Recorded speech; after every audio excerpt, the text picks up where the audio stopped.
আসসালামু আলাইকুম। আজকের ক্লাসে আমি আছি সিফাত। আজকের ক্লাস হচ্ছে এইচএসসি উচ্চতর গণিত দ্বিতীয় পত্র চতুর্থ অধ্যায় বহুপদী ও বহুপদী সমীকরণ এই চ্যাপ্টার থেকে। এটি হচ্ছে এই চ্যাপ্টারের চতুর্থ পার্ট। আমরা আজকে জানবো হইতেছি দ্বিঘাত সমীকরণের মূল সহগ সম্পর্ক নিয়ে। তাহলে আমরা এটা করার জন্য আমরা ফার্স্টে ধরে নিই যে আমরা যে দুইটা মূল আছে, যে দ্বিঘাত সমীকরণে তো দুইটা মূল হয়, আমরা ধরে নিলাম যে মূল দুটি মূল, এই দুইটাকে আমরা ধরে নিলাম হইতেছে আলফা এবং হইতেছে বিটা, আমরা এটাকে ধরে নিলাম। তাহলে আমাদের যে সমীকরণটা থাকবে এক্স এর সমীকরণটা, তাহলে সেইখানে এক্স সমান সমান আলফা হবে, অথবা এক্স সমান সমান হবে হইতেছে বিটা। কারণ এক্স এর মূল তো দুইটা, মানে দুইটা সমাধান বেরোবে, একটা হচ্ছে আলফা একটা হচ্ছে বিটা। তাহলে এইখান থেকে আমরা কি লিখতে পারি? আমরা লিখতে পারি হইতেছে X minus alpha equals to zero, অথবা X minus beta equals to zero, অথবা এখান থেকে আমরা লিখতে পারি এই দুইটার গুণফল ইকুয়ালস টু জিরো। কেমন? এখানে হবে x minus alpha into x minus beta equals to zero. এটাকে যদি একটু সিম্পলিফাই করি বা গুণ করে দিই, তাহলে এটা হবে x square minus alpha x, তারপর হবে minus beta x plus alpha beta equals to zero. তারপর আমরা এখান থেকে এক্স স্কোয়ার, এখান থেকে মাইনাস এক্স যদি কমন নেই, এখানে থাকে alpha plus beta into x plus alpha beta equals to zero. তাহলে আমাদের কি যে দ্বিঘাত সমীকরণটা চলে আসলো না? তাহলে আমরা এখান থেকে কি জানলাম? যে দ্বিঘাত সমীকরণের মূল যদি আলফা বিটা হয়, তখন সেই দ্বিঘাত সমীকরণটা এরকম দাঁড়ায়। তাহলে এরকম দাঁড়াইলে এটাকে আমরা একটু এইভাবে লিখতে পারি। সমীকরণটা এইভাবে সাজায় যে এক্স স্কোয়ার মাইনাস, এখানে কি আলফা বিটা দুইটা মূলের কি যোগফল, তাহলে এটা হবে মূল দ্বয়ের যোগফল। মূল দ্বয়ের যোগফল যোগফলের সাথে কি হয়েছে? এক্স গুণ ছিল না? তাহলে যোগফলের সাথে আমরা এক্স গুণ করে দেব, প্লাস এটা কি মূলদ্বয়ের গুণফল, এই যে আলফা বিটা গুণফল হয়েছে, তাহলে এখানে হবে মূল দ্বয়ের গুণফল গুণফল ইকুয়ালস টু জিরো। মানে এইটাকে আমরা একটা ফর্মুলা অথবা রুল হিসেবে কাউন্ট করতে পারবো। যদি আমাদের দুইটা দেওয়া থাকে, যে একটা সমীকরণের দুইটা মূল দেয়া আছে, সেই অনুসারে সেটার সমীকরণটা নির্ণয় করতে হবে, তখন আমরা এই ফর্মুলাটা ইউজ করব, যে এক্স স্কোয়ার মাইনাস মূলদ্বয়ের যোগফল ইন্টু এক্স প্লাস মূলদ্বয়ের গুণফল ইকুয়ালস টু জিরো, এই ইকুয়েশনটা আমরা প্রয়োগ করব। এখন আমরা যদি একটু দেখি, আমাদের তো সমীকরণটা এরকম ছিল A X square plus B X plus C.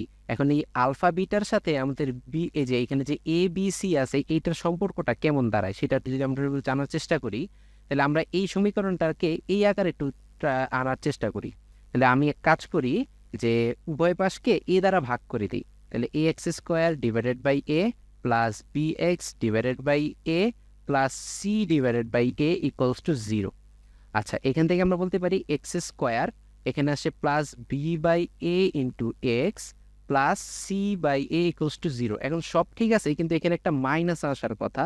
এখানে মাইনাসটা আনার জন্য আমরা একটা কাজ করি, এখানে এক্স স্কোয়ার আছে, এখানে একটা মাইনাস নিলাম আর ভিতরে মাইনাস বি বাই এ নিলাম, তাহলে কিন্তু মাইনাসে মাইনাসে আমাদের প্লাস হয়ে যায়, plus c by A equals to zero. তা এখন আমরা কি কি পেতেছি? এই যে এইখানে এক্স স্কোয়ার, তারপরে হইতেছে মূলদ্বয়ের গুণ যোগফল ইন্টু এক্স, সামথিং এর সাথে গুণফল ইন্টু এক্স, এই যে এইটা, তারপরে প্লাস এখানে কি ছিল? মূলদ্বয়ের যোগফল। এখন মূলদ্বয়ের এই এই এই সমীকরণের সাথে আমরা যদি এইটা কম্পেয়ার করার ট্রাই করি, তাহলে আমরা দেখতে পারবো যে মূলদ্বয়ের যোগফলকে আমরা কি বলছিলাম? এই যে এক্স এর সহগ কি ছিল? মূলদ্বয়ের যোগফল। সেই মূলদ্বয়ের যোগফলটা কি? Alpha plus beta. এখন আলফা প্লাস বিটা সমান সমান এখানে কত আছে? এই যে মাইনাস বি বাই এ না? তাহলে এখানে আমি বলতে পারি মাইনাস বি বাই এ। তাহলে এটা কি হবে? এটাকে যদি আমি একটু কথায় লিখতে চাই, তাহলে উপরে বিটা কি ছিল? বি ছিল এক্স এর সহগ, তাহলে মাইনাস এক্স এর সহগ সহগ ডিভাইডেড বাই এ কত ছিল? এক্স স্কোয়ারের সহগ, তাহলে সেটা হবে এক্স স্কোয়ার এর সহগ। এটা হইতেছে আলফা প্লাস বিটার সাথে আমাদের এ বি এর সম্পর্কটা। আবার যদি আমরা দেখি পরেরটা লাস্টে কি ছিল? মূলদ্বয়ের গুণফল ছিল না? মূলদ্বয়ের গুণফলকে আমরা আলফা বিটা বলতে পারি, কারণ এখানে মূলদ্বয়ের গুণফলের জায়গায় কি আছে? সি ডিভাইডেড বাই এ, তাহলে এখানে দিব আমরা সি ডিভাইডেড বাই এ। তাহলে এখান থেকে সি কি ছিল? ধ্রুবক সংখ্যা, তাহলে এখানে হবে ধ্রুবক সংখ্যা অথবা ধ্রুবপদটা, এই যে ধ্রুবপদ। আর এ কি ছিল? এক্স স্কোয়ারের সহগ, তাহলে এখানে হবে এক্স স্কোয়ারের সহগ। এই হইতেছে আমাদের আলফা বিটা আর হইতেছে এ বি সি এর মধ্যে সম্পর্ক। মানে এই যে আমরা এগুলো মনে রাখবো, যে এই alpha plus beta equals to minus B by A, alpha beta equals to C by A, মানে যোগফলটা তোমার এক্স মাইনাস এক্সের সহগ ডিভাইডেড বাই এক্স স্কোয়ারের সহগ, এবং আলফা বিটা হইতেছে ধ্রুবপদ ডিভাইডেড বাই এক্স স্কোয়ারের সহগ। আর আমরা হইতেছে এই ফর্মুলাটা মনে রাখবো, আমাদের ম্যাথ করার সময় অনেক কাজে দিবে। যেমন এই রিলেটেড যদি আমরা একটা ম্যাথ সলভ করার চেষ্টা করি, যে পরবর্তী আমরা একটা ম্যাথ নেই, যেমন এই ম্যাথটা দেয়া আছে, এখানে বলছে যে এত সমীকরণের মূলদ্বয় আলফা বিটা হলে আলফা স্কোয়ার বিটা স্কোয়ার সম্বলিত সমীকরণটি নির্ণয় করো। এর আগের পেজে যদি যাই, এখানে সমীকরণ নির্ণয় করতে গেলে আমাদের মূল বলা আছে আলফা স্কোয়ার আর হইতেছে বিটা স্কোয়ার। এখন আমাদের কি দরকার, এক্স স্কোয়ার আমরা নিব মাইনাস এখানে কি মূলদ্বয়ের যোগফল মানে আলফা স্কোয়ার আর বিটা স্কোয়ার দরকার, আর মূলদ্বয়ের গুণফল মানে alpha square into beta square, এই দুইটা পার্ট আমাদের দরকার। তাহলে আমরা দেখবো প্রশ্নের মধ্যে যেটা দেওয়া আছে সেটার সাহায্যে এই দুইটার ভ্যালু বের করার চেষ্টা করব। এখানে আমাদের প্রথমে কি দেওয়া আছে, এই যে আলফা বিটা আমাদের মূলদ্বয়ের সমীকরণ। তাহলে আলফা প্লাস বিটা কি ছিল, আলফা প্লাস বিটা ছিল না, এই যে মাইনাস এক্সের সহগ কত, 2b ডিভাইডেড বাই এক্স স্কোয়ারের সহগ কত আছে 1, তাহলে এই যে 1, পরে এই যে এই ডান পাশে আমাদের যে সূত্রটা করছিলাম, তাহলে এখান থেকে আমরা পাইতেছি মাইনাস 2b। আর আমরা যদি আলফা বিটাটা বের করতে চাই, আলফা বিটা কি ছিল, এক্সের ধ্রুবপদ এখানে কত আছে সি ডিভাইডেড বাই এক্স স্কোয়ারের সহগ কত 1, তাহলে ডিভাইডেড বাই 1, মানে আলফা বিটার মান আমরা পাবো সি। এখন যদি আমরা alpha square plus beta square বের করতে চাই, মানে আমরা তো ওই যে সমীকরণটা বের করতে যেতেছি, তাহলে প্লাসের ভ্যালুটা আমাদের দরকার। তাহলে alpha square plus beta square বের করতে গেলে এটার ফর্মুলা আলফা প্লাস বিটা, মানে এ স্কোয়ার প্লাস বি স্কোয়ারের অনুসিদ্ধান্ত পড়ে যাবে এখানে, তাহলে 2 আলফা বিটা। এটাকে যদি আমরা ক্যালকুলেট করি, এখানে আসবে minus 2b whole square minus 2 into c, তাহলে এখান থেকে আমরা পাবো 4b স্কোয়ার মাইনাস 2c, এটা একটা গেল। তারপরে হইতেছে আলফা স্কোয়ার বিটা স্কোয়ার, মানে alpha square into beta square, এটা আমাদের দরকার। তাহলে এটা কি বলতে পারি, আলফা বিটা হোল স্কোয়ার, তাহলে আলফা বিটার ভ্যালু আছে সি, এর মাথায় স্কোয়ার।